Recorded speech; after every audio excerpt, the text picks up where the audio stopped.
Assalamu alaikum, my dear students of class 10s of Oral ML High School.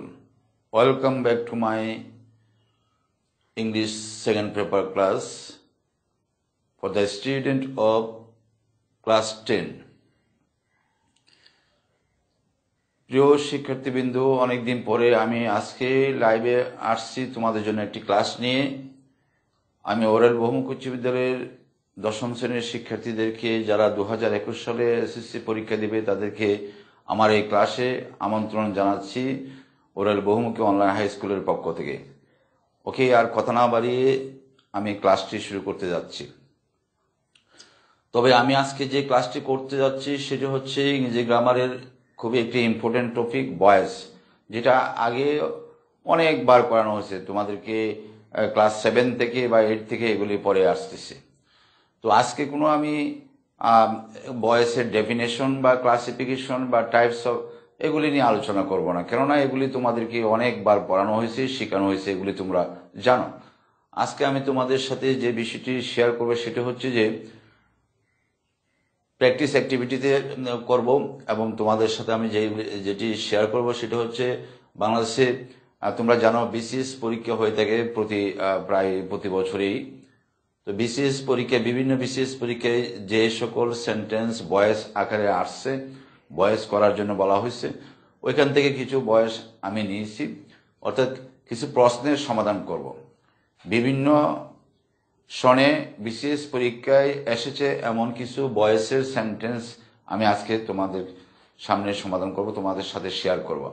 ওকে, কথা না বাড়িয়ে চলো আমরা ক্লাসে মনোযোগ দিই।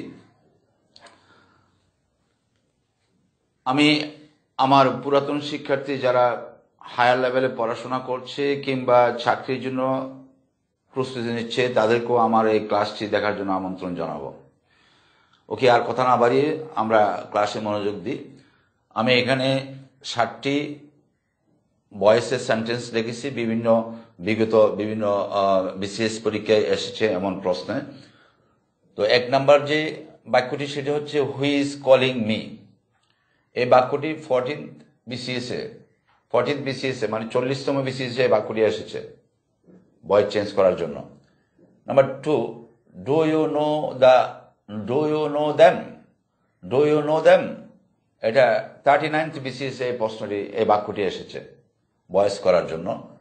Number 3, it is impossible to do this, এই বাক্যটি আসছে 38 বিসিএস।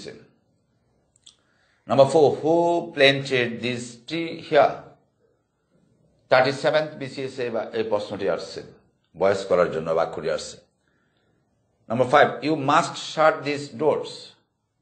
35th BCS 35তম BCS এই বাক্যটি আসছে ভয়েস হিসেবে। Number 6, I know him, এটা 30th BCS 30তম BCS। Number 7, a lion may be helped even by a little mouse, 30th BCS 30তম BCS এই বাক্যটি ভয়েস হিসেবে আসছিল। তো আমি তোমাদেরকে বেশ কয়েক বছরই যাবতীয় তোমরা ভয়েস প্র্যাকটিস করে আসতেছো, এটা নতুন কিছু না। জাস্ট আমি তোমাদেরকে একটু ইম্পর্টেন্স গ্রো করার জন্য, যে আমরা স্কুল জীবনে যা পড়ি তা আমাদের পরবর্তী জীবনে কতটা কাজে লাগবে সেটা একটু এক্সাম্পল দেখানোর জন্য, বাস্তব দৃষ্টান্ত দেওয়ার জন্য আমি এই ক্লাসটি করতেছি।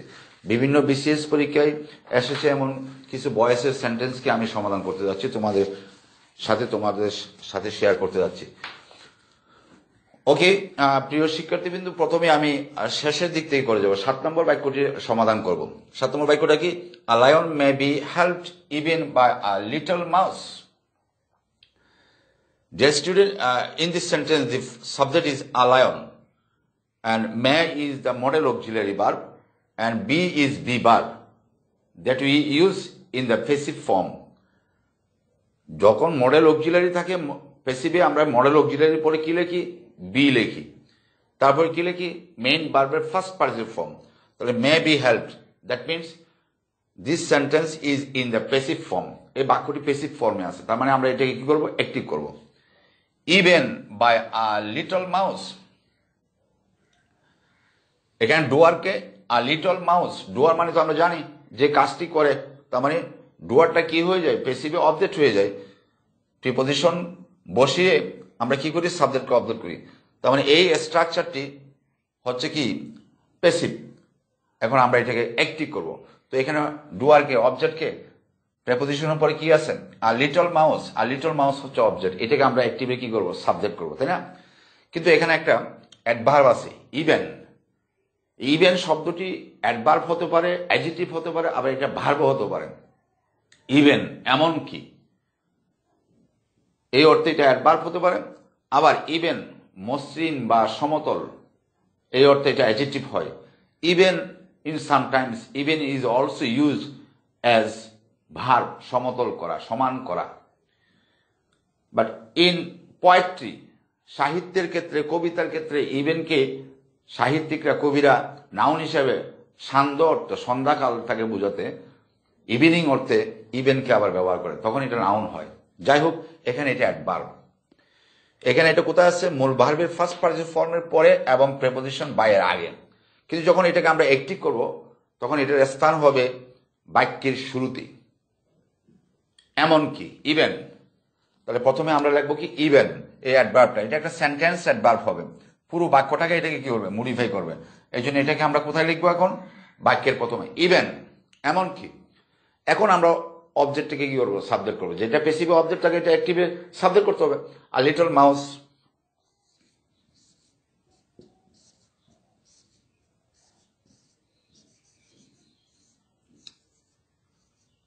Little mouse. আমরা জানি অ্যাক্টিভের সাবজেক্টের পরে কি করবো এখন, যেহেতু প্যাসিভের মধ্যে মডেল অক্সিলারি আছে, মডেল অক্সিলারিটা আসবে, কি আছে, মে, তাহলে মে লিখবো আমরা এখন। আর অ্যাক্টিভের ক্ষেত্রে যে প্যাসিভের যে বি ভার্ব বি, এটা তো অ্যাক্টিভে থাকবে না, এখন বসবে কি, আমরা সবসময় জানি, সর্বদা আমরা কি করি, মডেল অক্সিলারি ভার্বের পরে মূল ভার্বের মানে মেইন ভার্বের প্রেজেন্ট ফর্ম ব্যবহার করি। তাহলে মেইন ভার্ব কোনটা, হেল্পড, এটা প্রেজেন্ট ফর্ম লিখবো এখন, হেল্প। ইভেন আ লিটল মাউস মে হেল্প। এখন আমরা জানি যে কি, মেইন ভার্বের পরে কি বসে, অবজেক্ট। তো অবজেক্ট কাকে বানাবো, যেটা সাবজেক্ট আছে সেটাকে। সাবজেক্ট কি আছে, আ লায়ন।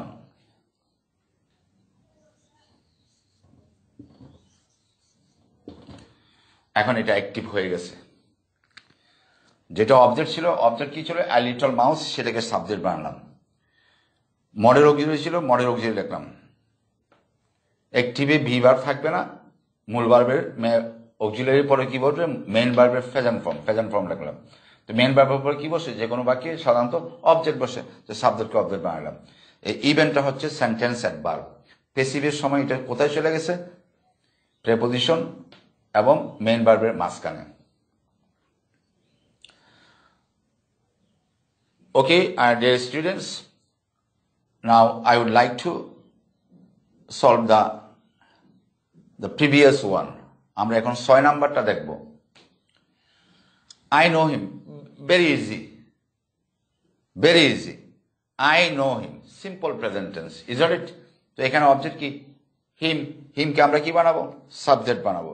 হিমকে আমরা কি বানাবো, সাবজেক্ট বানাবো।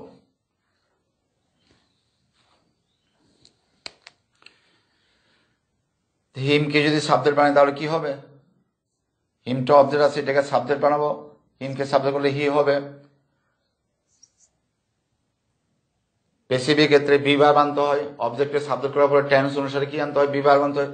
সিম্পল প্রেজেন্ট টেন্সের বি ভার্ব কি হবে, নো, এটা ভার্বের প্রেজেন্ট ফর্ম, সাবজেক্ট পরে ভার্বের present form, that's why this is simple present tense. আর সিম্পল প্রেজেন্ট টেন্সের বি ভার্ব কি, am, is, are. He third person singular number, তার জন্য কি আসবে, is, he is, he is. তারপর হবে কি, নো ভার্বের ফার্স্ট পার্টিসিপল, নন।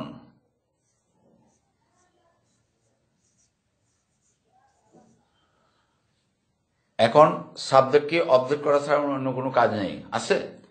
তাহলে আমরা জানি অ্যাক্টিভ থেকে প্যাসিভ করার সময়, সাবজেক্টকে অবজেক্ট করার সময় কি করতে হবে, তার আগে কি করতে হবে, একটা উপযুক্ত প্রেপোজিশন আনতে হবে। নোন ভার্বের পরে প্রেপোজিশন বসে টু, নোন ভার্বের পরে প্রেপোজিশন কি বসে, to. He is known to. এখন আয়ের অবজেক্ট কি হবে, মি। প্যাসিভ ভয়েসে নোন শব্দের অর্থ হয় পরিচিত, তার মানে he is known to me, সে আমার পরিচিত। এই নোন ভার্বের পরে প্রিপোজিশন বাই না বসে কি বসে? টু বসে। Next one, you must shut this doors. এটা 35তম বিসিএস পরীক্ষাটা এই প্রশ্নটি আসছে। ওকে, আমি এখন এই প্রশ্নটি সমাধান করব।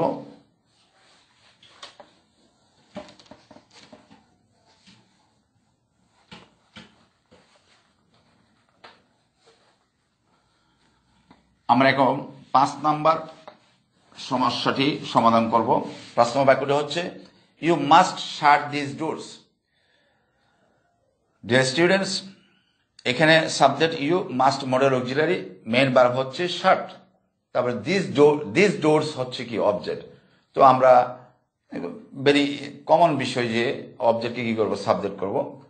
তো দিস ডোরসকে আমরা সাবজেক্ট করব।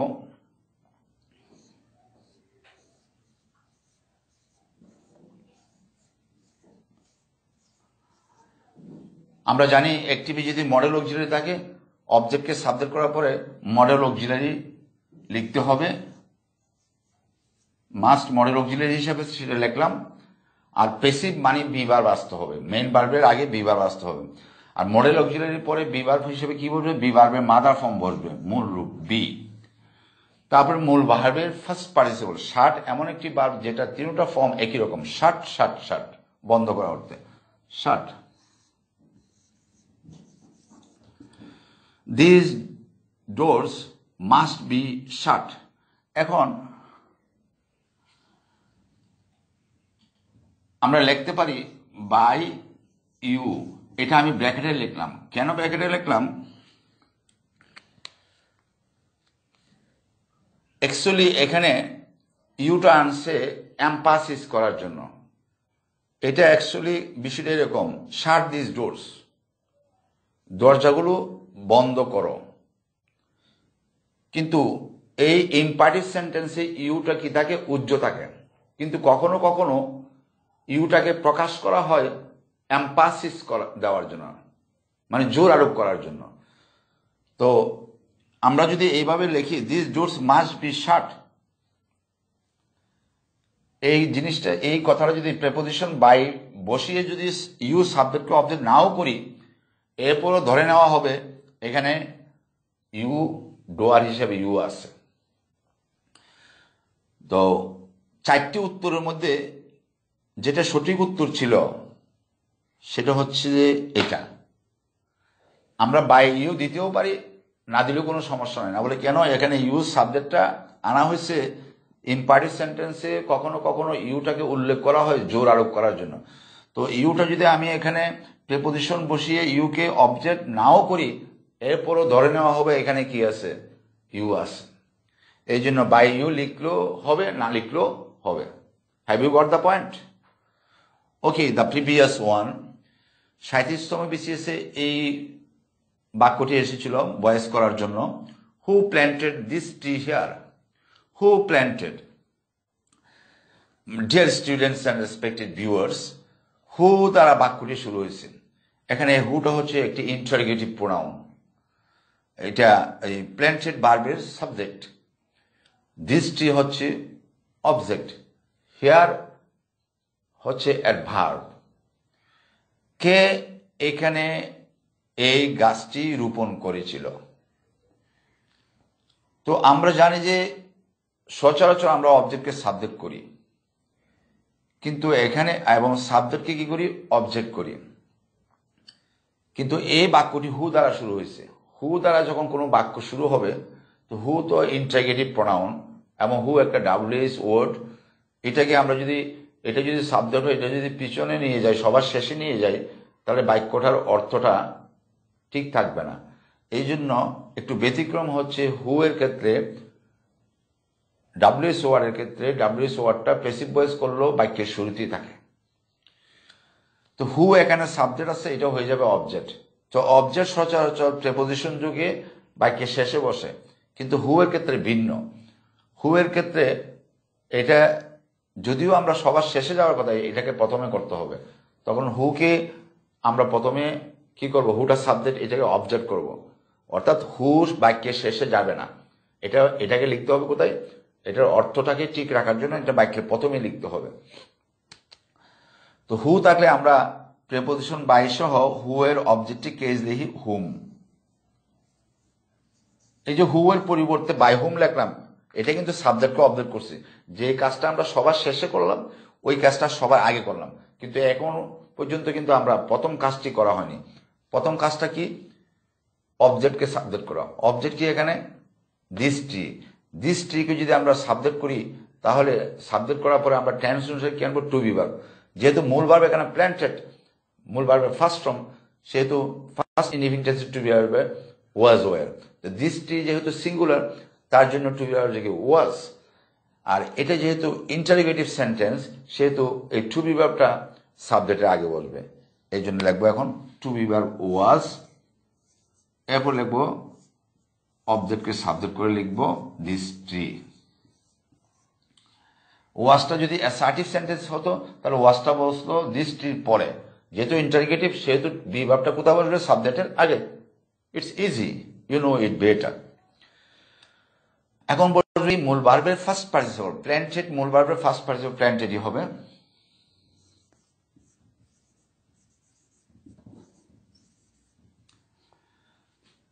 Is there anything else? আর কিছু আছে? হ্যাঁ, একটি শব্দ আছে, সেটা হচ্ছে কি হিয়ার। হিয়ারের আর কোনো পরিবর্তন হলো না। এখন প্রশ্নবোধক চিহ্ন। আমরা জানতে পারলাম যে তোমরা অবশ্যই জানো হু থাকলে আমরা কি লিখি? বাই হুম লিখি। বাই হুম কিভাবে লিখি? হু সাবজেক্টকে অবজেক্ট করি। হু এর অবজেক্টিভ কেস হচ্ছে কি হুম। আর প্রেসিভ ভয়েস করার সময় সাবজেক্টকে অবজেক্ট করার আগে তার আগে একটি উপযুক্ত প্রেপোজিশন লিখতে হয়। তো এখানে প্রেপোজিশন কি লিখলাম? বাই লিখলাম। By whom was this tree planted here? Is it clear? Okay, the previous one, number 3, it is impossible to do this. এটা করা অসম্ভব। এটা 38তম বিসিএসে এই বাক্যটি আসছিল ভয়েস হিসাবে, ভয়েস চেঞ্জের আইটেমে। It is impossible. My dear student, এখানে ইন্ট্রোডাক্টরি ইট হচ্ছে সাবজেক্ট আর বি ভার্বটা হচ্ছে মেন ভার্ব, এরপর একটা অ্যাডজেক্টিভ। আমরা জানি যে বি ভার্ব প্লাস অ্যাডজেক্টিভ এরকম বাক্য সাধারণত পেসিভ হয় না, কারণ বি ভার্বের কোনো পেসিভের কোনো কি নেই, নিয়ম নেই। কিন্তু এই বি ভার্ব প্লাস অ্যাডজেক্টিভ উপর একটা টু ইনফিনিটিভ ভার্ব আছে না? To do. তো বি ভার্ব অ্যাডজেক্টিভের উপরে যে টু ইনফিনিটিভ থাকে এটা সাথে পেসিভ হয় না। কিন্তু প্রশ্নকর্তারা বিশেষ পরীক্ষায় এখানে যে ইট, এটা হলো ইন্ট্রোডাক্টরি সাবজেক্ট ইজ ভার্বের, তো পরিবর্তন হবে না। ইট যেরকম অর্থ প্রকাশ করে দিসটাও কি সেরকম অর্থই প্রকাশ করে। তো ওই দৃষ্টিকোণ থেকে, আর আমরা জানি যে অবজেক্টকে কি করতে হয়? সাবজেক্ট করতে হয়। তো টু ডু ভার্বের অবজেক্ট হচ্ছে দিস, দিসটাকে সাবজেক্ট করলাম। ইটের আর কোনো অস্তিত্ব থাকবে না এখন। This is impossible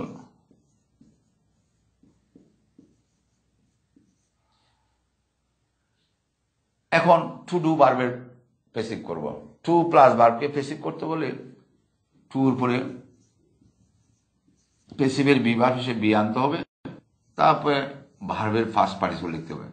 তার মানে টু ডু কে পেসিভ করলাম, আর কি হলো? Two be done. অ্যাকচুয়ালি এরকম বাক্যের পেসিভ সচরাচর হয় না। তো আমরা কি করলাম? এই টু ডু ভার্বের পরে যে একটা অবজেক্ট আছে সেটাকে সাবজেক্ট করলাম। সেটাকে যখন সাবজেক্ট করলাম ইটের কোনো অস্তিত্ব রইল না। কেন? ইটের যে অর্থ দিসের অর্থ কি সে কি অর্থ, আর ইট কোনো কি নয়, ডোয়ার নয়। এই জন্য ইটকে কি করলাম না? অবজেক্ট করি রে। ঠিক আছে? মানে এখানে ইটটা কোনো, যে ভার্বটাকে আমরা পেসিভ করছি ওই ভার্ব কোনো সাবজেক্ট না, এই জন্য এটার অস্তিত্ব আর রইল না। ওকে ডিয়ার স্টুডেন্টস, এখন যে বাক্যটি সেটা হচ্ছে যে number 2, do you know them. এটি একটি ইন্টারোগেটিভ সেন্টেন্স এবং এখানে বাক্যের শুরুতে অক্সিলারি ভার্ব আছে ডু। তো আমরা সবাই জানি যে ইন্টারোগেটিভ সেন্টেন্সে অক্সিলারি ভার্বটা ইয়েস নো কোয়েশ্চেনের ক্ষেত্রে অক্সিলারি ভার্বটা বাক্যের প্রথমে বসে, আর সিম্পল প্রেজেন্ট টেন্সে অক্সিলারি ভার্ব হচ্ছে কি ডু। এই জন্য বাক্যটি হচ্ছে simple present tense and interrogative sentence.